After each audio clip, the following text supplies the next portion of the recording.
You thought you were being kind, generous, perhaps even selfless. Instead, you found yourself tangled in resentment, exhaustion, and a strange sense of guilt because your help somehow made things worse. This quiet, confusing pain, the one where your good intentions went completely awry, isn't new. There's an ancient story, a quiet wisdom that sheds light on exactly how good intentions can lead to such unexpected hurt.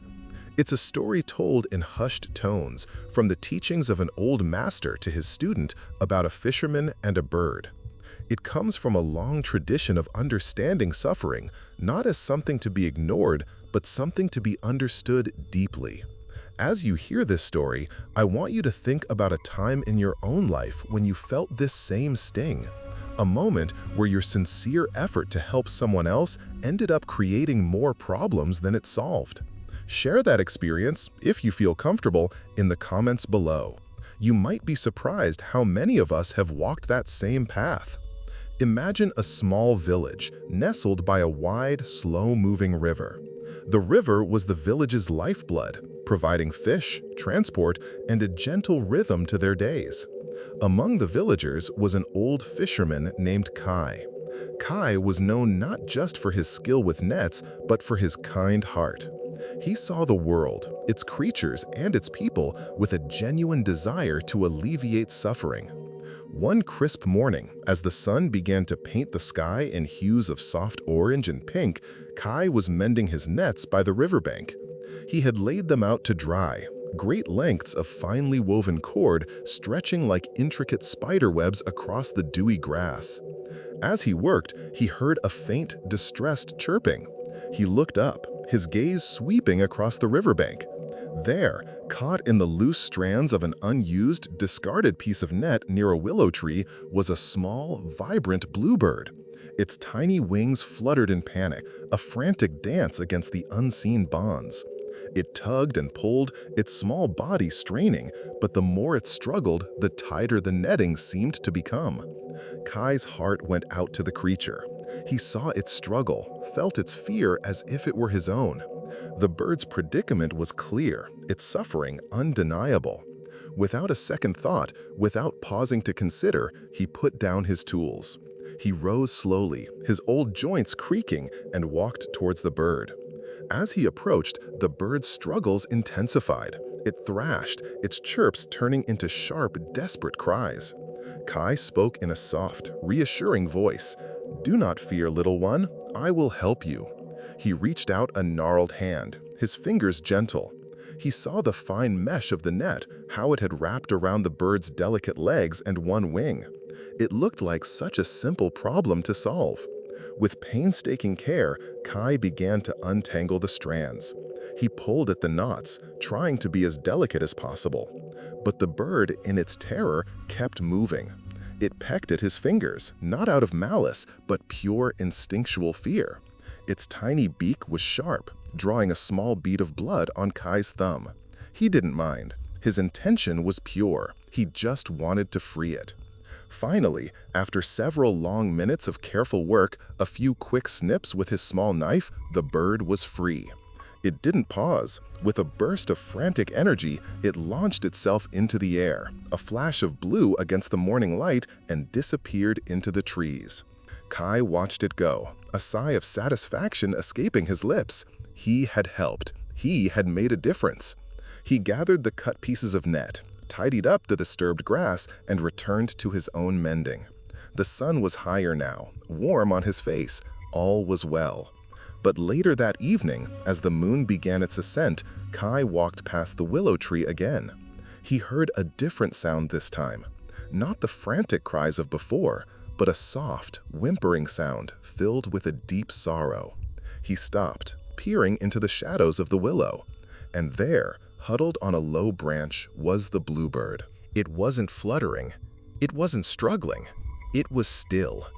And beside it, cold and lifeless, were 3 tiny, unhatched eggs. Kai's breath hitched. He looked at the discarded net on the ground. He looked at the bird, still and broken. He looked back at the tangled mess he had so carefully, so helpfully cut away. He realized then what he had done. The net wasn't just a trap, it was the bird's nest. Woven into the branches of the willow, camouflaged and secure, it had been its home, its sanctuary. His help hadn't saved the bird, it had destroyed everything it held dear.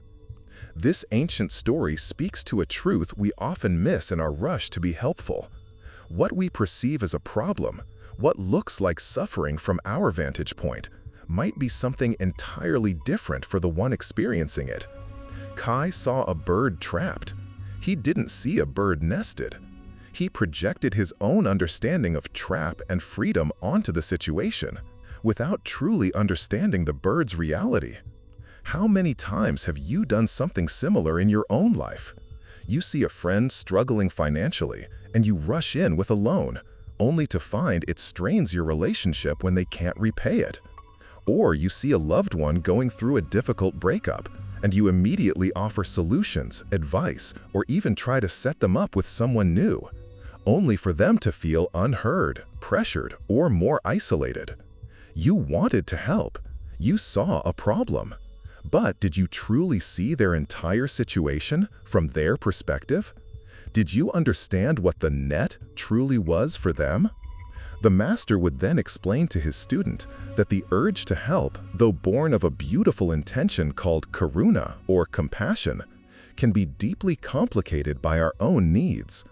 Sometimes our quick intervention is less about the other person's true need and more about our discomfort with witnessing their struggle. We see pain, and it stirs an unease within us. We want to fix it, not just for them, but to quiet that unease in ourselves. Think about it. That burning desire to jump in, to solve, to rescue. Is it always a pure, selfless act directed solely at the other person's benefit? Or is there a subtle current of wanting to feel useful, competent, or even virtuous? A desire to alleviate your own anxiety that someone you care about is in pain. When Kai saw the bird, he felt its distress, but he also felt his own impulse to act, to alleviate that feeling of helplessness within himself. He wanted to feel like he was making things right.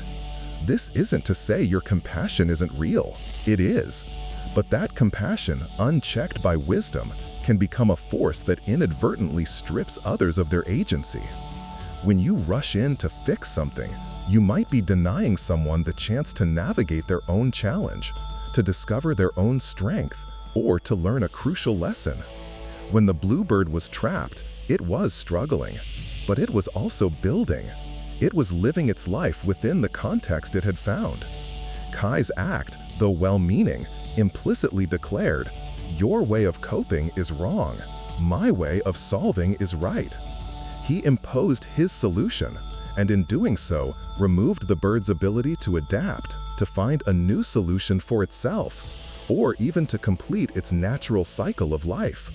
Have you ever taken over a task for someone because you thought you could do it better or faster?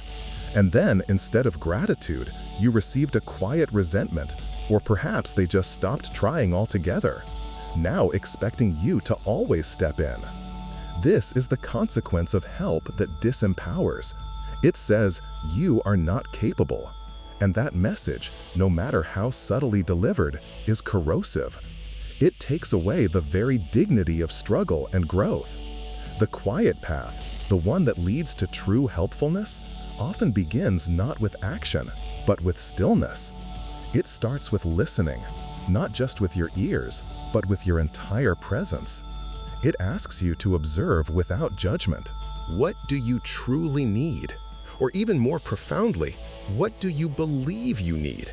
And what might you discover if you were given the space to find your own way? True compassion understands that sometimes the most profound help is simply to hold space, to be a calm, reassuring presence, to offer resources, yes, but to let the choice of how to use them, or even whether to use them, rest entirely with the other person. It means trusting in their capacity to find their own solutions, even if those solutions look different from what you would choose. It means accepting that their journey is their own, with its own unique lessons and challenges that only they can truly face. It's about understanding that the path to true well-being is not always paved by someone else's well-meaning intervention. It's often forged through personal effort, through the quiet strength found in navigating one's own difficulties. Kai, with all his good intentions, disrupted this sacred process for the bluebird. When you feel that strong urge to intervene, to fix, to untangle, pause. Take a single, deep breath. Ask yourself, am I seeing the whole picture?